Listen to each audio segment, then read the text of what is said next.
Tollywood. Thank you so much. And ఇప్పుడు మా రాజు సుమన్ ప్రభాస్ గారిని మాట్లాడవలసిందిగా రిక్వెస్ట్ చేస్తున్నాం. నమస్తే అందరికీ, నా పేరు సుమన్ ప్రభాస్. ముందుగా అందరికీ happy new year. Happy new year. ఇక్కడికి వచ్చిన మీడియా వాళ్ళందరికీ, ఆడియన్స్కి అందరికీ థ్యాంక్ యూ సో మచ్. మీరు అందరు వచ్చి మాకు ఇట్లా బూస్ట్ ఇస్తున్నందుకు డెఫినెట్లీ ఇది చాలా ఎంకరేజ్మెంట్ ఇస్తుంది. ఎందుకంటే ఈ స్టేజ్ నేను చాలా రోజుల తర్వాత ఎక్కినా. It's like 2.5-3 years almost. నా ఫస్ట్ సినిమా చేసిన తర్వాత ఈ సినిమా చేసిన. పాయింట్కి వచ్చేస్తే గోదావరి గట్టు పైన, డెఫినెట్లీ గోదావరి గట్టు పైన అన్న పదం మనం వినంగానే మన అందరికి గుర్తొచ్చేది ఈస్ట్ వెస్ట్ ఈ గోదావరి ఏరియాలన్నీ. నేను ఆ గోదావరి ఏరియాకి ఫస్ట్ టైం వెళ్ళినా నా లైఫ్లో, అంటే ఈ సినిమా షూటింగ్ కోసమే. దానికి ముందు వరకు నాకు గోదావరి అంటే ఇప్పుడు కృష్ణా రివర్ ఎట్లా, గోదావరి రివర్ అట్లనే, సో ఇట్లా చాలా రివర్స్ ఉంటాయి కదా, అట్లా వన్ ఆఫ్ ద రివర్ ఏమో అనుకున్నా. సో ఈ షూటింగ్కి నేను ఫస్ట్ టైం పోయినప్పుడు తెలిసింది గోదావరి జస్ట్ రివర్ కాదు, అక్కడ కల్చర్ వేరే ఉంది, అది ఒక ఎమోషన్, ఆడ ఫీలింగ్ వేరే ఉంది. డెఫినెట్లీ అన్న. సో వాళ్ళు మాట్లాడే విధానాలు కానీ అంటే చాలా స్వీట్ అనిపిస్తుంది. ఇప్పుడు మనుషులు ఇందాక సుదర్శన్ అన్నట్టు ఎంత భోజనం పెడతారంటే, ఎంత మర్యాద చేస్తారంటే, ఏదో సూట్ కేసులో గుక్కినట్టు గుక్కేస్తారు మన కడుపులో. అది మనకే డౌట్ వస్తుంది, అది సూట్ కేసా కడుప అనేది. తిన్నాక లేచి నడవని కష్టమవుతుంది, అట్లా పెడతారు. నేను 4-5 కేజీలు పెరిగిన అడిగి పోయి ఈ భీమవరంలో ఉన్నప్పుడు. షూట్ చేసింది కూడా యాక్చువల్లీ మన ఈ వేల్పూర్, రేలంగి, అత్తిలి, ఇవన్నీ గోదావరి పారే ఏరియాలు అక్కడ సైడ్ ఏవైతే ఉన్నాయో అక్కడనే షూటింగ్ చేసినాం. షూటింగ్ చేసినాక అర్థమవుతుంది, నా ఫ్రెండ్స్తో అంటుండే, మా ఎంత లక్కీరా వీళ్ళు, ఎంత కాదన్నా మనకన్నా కొంచెం లక్కీ ఇక్కడ ఉట్టి పెరిగిన వాళ్ళు. ఎందుకంటే వాళ్ళకు పొద్దున్నే అలారంతో లేవాల్సిన అవసరం లేదు, పొద్దున్నే పందెంకోళ్ళు లేపుతాయి, నాటుకోళ్ళు లేపుతాయి. వాళ్ళని లేచి పొద్దుంతా పనిచేసి సాయంత్రం అలసిపోయి స్ట్రెస్ వస్తే టైంకి మంచిగా గోదావరి గాలి వచ్చి తగులుతుంటుంది వీళ్ళకి. అంటే ఎన్ని మెడిటేషన్ యాప్లు డౌన్లోడ్ చేసుకుంటే మనకు రిలీఫ్ రాదు, ఎన్ని చేసుకున్నా.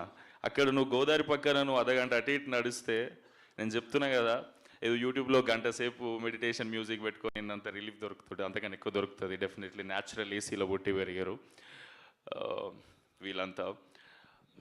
నేను అనుకునేటోడిని, అరే కేరళ పోతే మస్తు ఉంటుంది, వింటర్ సీజన్లో కేరళ పోతే మస్తు ఉంటుంది అని. కేరళ కన్నా చాలా చాలా బ్యూటిఫుల్ లొకేషన్స్ ఉన్నాయి మన గోదావరి ఏరియాలలో. అండ్ నేను పర్సనల్గా ఎక్స్పీరియన్స్ చేసిన.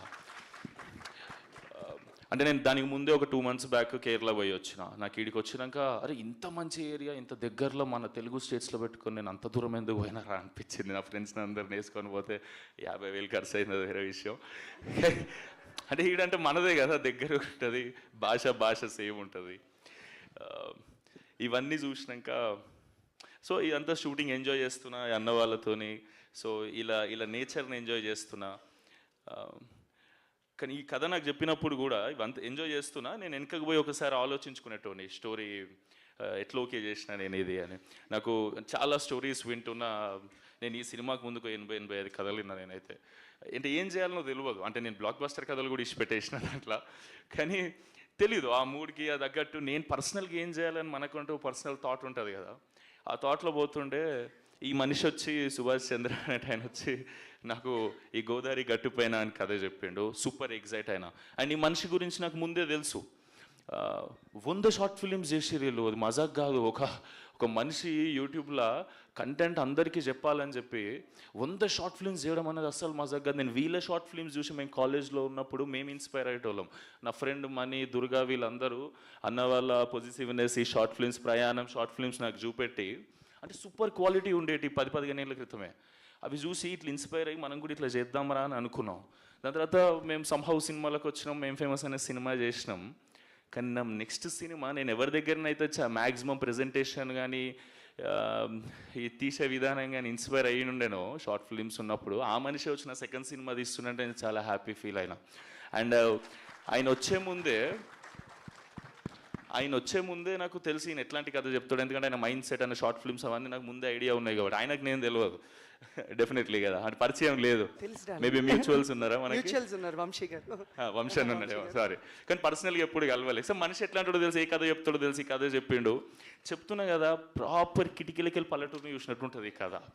అంటే ఈ సినిమాని ఫీల్ అవ్వాలంటే ఎట్లా చెప్పాలి మీకు, మీరు ఈ సినిమా ఇప్పుడు నేనే ఉన్నా, నేనేమో కొట్టే తెచ్చే పెట్టినట్టు ఉంటుంది నేను మాట్లాడేది. నేను పుట్టి పెరిగిందంతా తెలంగాణలో కాబట్టి. ఈ అన్న వచ్చి నాకు గోదావరి స్లాంగ్లో డైలాగ్ చెప్తా, అది మెలోడీ సాంగ్ లేకుంటుంది, నాదేమో ఫోక్ సాంగ్ లేకుంటుంది. అది నాకు మస్తు కష్టమయ్యేది రెండింటి బ్లెండ్ చేసుడు. ఇప్పుడు ఈ అన్న డైలాగ్ చెప్తాడు, ఏంది మన దాంట్లో అయితే మాటలు ఎట్లుంటాయి, ఇటు సైడ్ అయితే ఎమ్రాల్లుడు ఎట్లున్నావు అని అంటే, అరే మంచిగా ఉన్నామమ్మ నువ్వు ఎట్లున్నావే, అది ఇదే డైలాగ్ మన దాంట్లో ఉంది కదా. ఇప్పుడు వీళ్ళందరూ నన్ను బాగా ట్రైన్ చేశారు, ఎందుకంటే మనకు మస్తు కష్టమవుతుంది ఆ స్లాంగ్ మాట్లాడడం. నాకు తర్వాత అర్థమైంది, సినిమా ఏదో జోష్లో ఓకే చేసేసిన, ఎమోషన్స్ ఫ్లో అంతా నచ్చి. కానీ ఈయన వచ్చి అంటాడు, డైరెక్టర్ కసిరెడ్డి అన్న, మా విజయ్ ఉంటాడు డైరెక్షన్ డిపార్ట్మెంట్లో వచ్చి, ఈ డైలాగ్ ఎట్లా చెప్పాలంటే, ఇప్పుడు ఆయన ఎమరా అల్లుడు అని నేను అన్నాడు సుమంత్, ఆయన నేను ఎరా అల్లుడు ఎలా ఉన్నా అని. అప్పుడు నువ్వేం చెప్పాలంటే, కేక నువ్వేంటి మాయా జుట్టుకు మంచి రంగేస్తున్నట్టునా, ఇంట్లో అత్తయ్య లేదా అంటే. నాకు ఇది అచీవ్, ఇప్పుడు నేను చాలా ఫ్లోగా ఏదో చెప్పేస్తున్నా. డెఫినెట్లీ అక్కడ పుట్టి పెరిగినంత ఆర్గానిక్గా రాకపోవచ్చేమో, కానీ ఇది నాకు ఫ్లో అచీవ్ చేయడానికి వీళ్ళు చాలా కష్టపడ్డారు. ఎందుకంటే నాకు మస్తు కష్టమైంది అది నేర్చుకునేటప్పుడు, కానీ నాకు నేర్పించడం ఇంకా కష్టం వీళ్ళకి. Thank you so much Subhash అన్న, thank you so much Kasireddy అన్న. అండ్ నువ్వంటావు గోదావరిలో మాట్లాడతాడు, నెల్లూరు మాట్లాడతాడు ఈ అన్న. ఈ అన్న పోయి ఏమే ఏంది మే, ట్రైనింగ్ ఇవ్వలేదా బ్రో నీకు? నీ ట్రైనింగ్ వద్దన్న, నువ్వు స్పీచ్ ఇస్తా అని చెప్పి ఓకేలే. అంటే ఒకవేళ నెక్స్ట్ కథ నెల్లూరు కథ చేస్తాం ఎవరో తెలుసు, అందుకే నేర్పిస్తున్నాడు. గోదావరి సినిమాలో నెల్లూరు ఎందుకని ఇప్పుడు నెల్లూరు చేసినప్పుడు నెల్లూరు నేర్చుకో, అందుకే ముందే నేర్పించేస్తున్నాడు. థ్యాంక్ యూ అన్న, థ్యాంక్ యూ సో మచ్. నీ ప్రేమకు థ్యాంక్ యూ సో మచ్ అన్న. సారీ, నేనేం స్పీచ్ ప్రిపేర్ కాలే. నేనేమనుకున్నా అంటే, నేను ఏదైతే ఎక్స్పీరియన్స్ చేసినో జెన్యూన్గా అక్కడికి పోయి కానీ ఈ సినిమా చేస్తున్నప్పుడు కానీ అంబియన్స్ అంతా చూసి అదే మాట్లాడేద్దాం మనస్ఫూర్తిగా ప్రేమతో అనుకున్నా. సో నేనేమన్నా అటు ఇటు మాట్లాడితే నన్ను క్షమించండి. సో ఫైనలీ చెప్పాలంటే, ఈ సినిమా అంటే నాకు అనిపించింది, ఈ అమ్మాయి చెన్నై నుంచి వచ్చి తెలుగులో స్పీచ్ ప్రిపేర్ అయ్యి తెలుగులో మాట్లాడింది. అంటే నేను గోదావరిలో మాట్లాడకపోతే కష్టమవుతుంది కదా, అంటే న్యాయం చేసినట్టు ఉండదు నేను గోదావరి గట్టు పైన అని టైటిల్ పెట్టి. సో మీ అందరికీ లాస్ట్ ఒక మాట చెప్తున్నా, గోదావరి స్లాంగ్లో చెప్పడానికి ట్రై చేస్తున్నా డెఫినెట్లీ. Thank you. చెప్తున్నాను కదండి, మీరు కానీ టికెట్ కొని థియేటర్లో కూర్చుంటే గోల్డెన్ అవర్లో గోదావరి పడవెక్కినట్టు ఉంటుందండి ఈ cinema.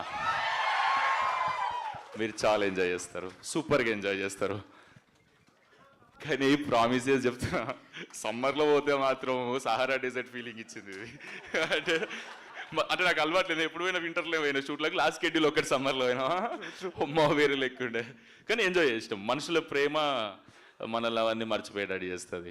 And thank you so much, and thank you so much నా ప్రొడ్యూసర్స్కి, అభినవ్ అన్న, రెడ్ పపెట్ ప్రొడక్షన్ హౌస్, చాలా ప్యాషనెట్ ప్రొడ్యూసర్స్. పొలాల రేట్లు పెరిగినాయని ఎందుకు అవుతారన్నా ప్రొడ్యూసర్స్, నువ్వు గమ్మత్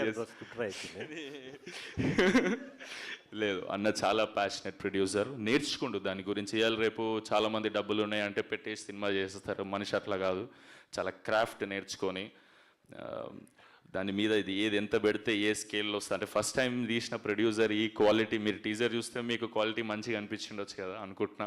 సో నేను సాటిస్ఫై అయినా, నా సెకండ్ సినిమా ఇట్లుంటే బాగుంటుందని. ఆ రేంజ్లో తీసినందుకు thank you so much Abhinav అన్న, and thank you for everything whatever you have done for me అన్న.